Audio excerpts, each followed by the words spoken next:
বন্ধুরা, কত বড় কলার গাছ দেখেন একবার। আর এই কলার ছড়িটাকেও তারা প্যাকেজিং করে ফেলেছে। প্যাকেজিং করলে কলায় দাগ কম হয়, একবারে ফ্রেশ থাকে।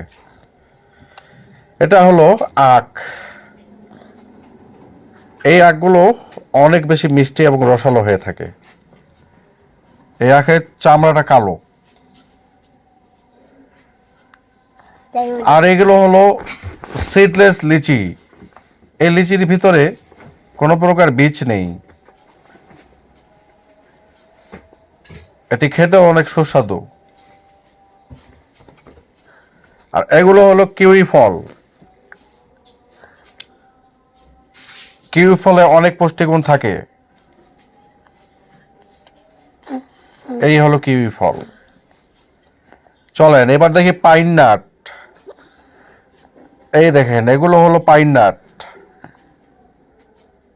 একেবারে ফ্রেশ।